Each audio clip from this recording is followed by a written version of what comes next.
Indigenous peoples and the United Nations Guiding Principles on Business and Human Rights. Indigenous peoples' lands, territories and resources are often regarded by the dominant states and businesses as a resource that can simply be taken and exploited. Traditional Sami lands, they are considered the state property. As Indigenous peoples defend their rights, they are criminalised, marginalised and abused. To address these and other human rights abuses and violations, in June 2011, the United Nations adopted the Guiding Principles on Business and Human Rights. This is the UnGP. Business can create jobs, growth and infrastructure, but can also engage in corruption, pollution and human rights violations. So it is important to implement the guiding principles to ensure businesses respect human rights. The UNGP is a framework applicable to states and businesses. It clarifies their duties and responsibilities in relation to human rights when doing business. These apply to all states and to all business enterprises, both small and large, local and international. The UNGP consists of 3 pillars: protect, respect, remedy. Protect. The state's duty is to protect against human rights abuses. Respect. Business shall respect and avoid infringing human rights. Business entities, they should make sure that UNGP should be implemented to make sure that Indigenous people's right is not violated. Remedy. States and businesses should ensure access to effective remedies for rights violations.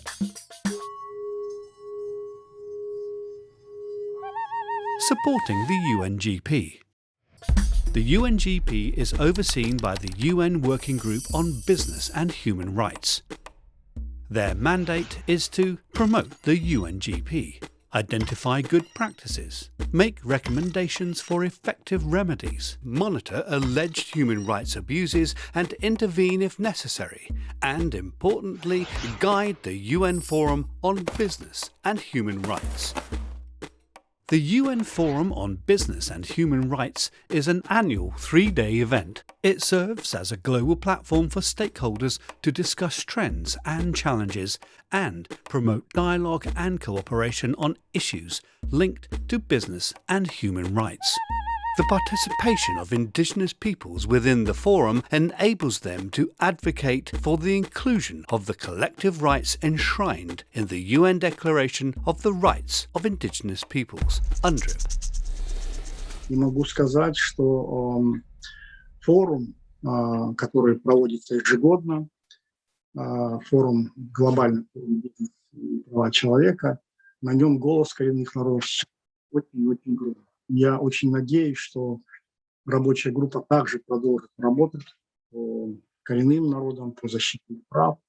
The forum enables them to raise awareness on the human rights abuses and violations committed against them, to advance and develop a common position and recommendations, engage directly with members of the working group, network and strengthen solidarity with NGOs and other allies. Engage with financial institutions, businesses and states and other relevant actors. It is fundamental that Indigenous peoples engage at the different levels: international, regional and national.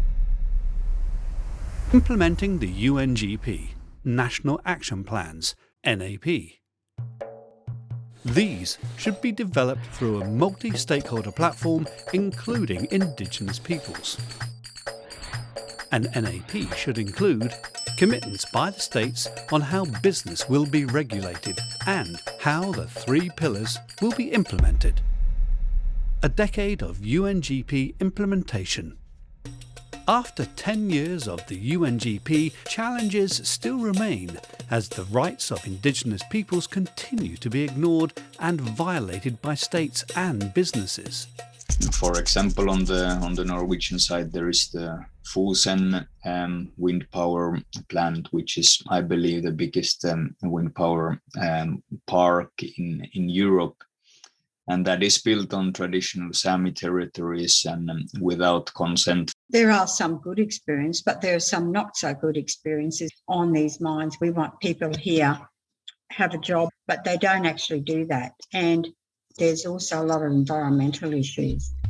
The NAPs in many countries miss the opportunity to address wide-scale violation of human rights, as well as developing policies to implement the standards enshrined in UnGP. This includes free, prior and informed consent, FPIC, and the recognition of customary justice systems as part of the remedy pillar.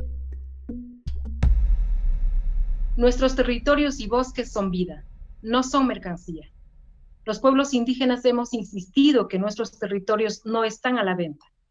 Las empresas deben cumplir con su debida diligencia y respetar nuestro derecho al consentimiento libre, previo e informado.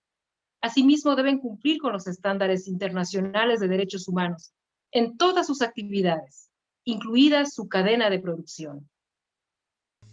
However, progress has been made that benefits Indigenous peoples, including voluntary due diligence by businesses, an increase of NAPs with the participation of Indigenous peoples, raised awareness and attention to human rights abuses. There are examples proving that collaboration can work.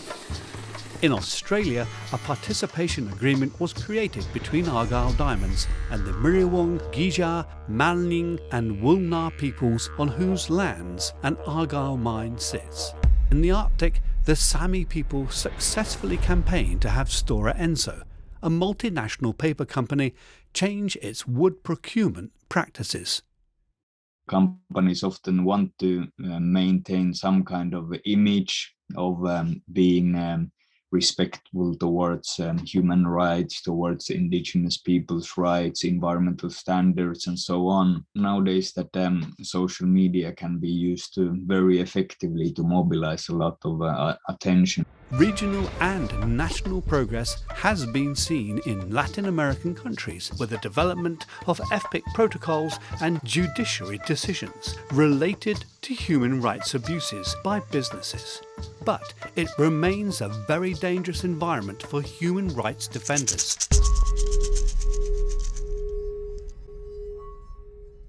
What do Indigenous peoples want over the next 10 years? What we envision in the next decade of UNGP implementation, a change in the behavior of companies and governments in engaging with Indigenous peoples based on the respect for our rights, our dignity, and our roles as stewards of nature. And we need effective mechanisms for states and companies to be accountable to their human rights obligations. We need states to adopt a legally binding treaty for business to respect human rights as an urgent concern.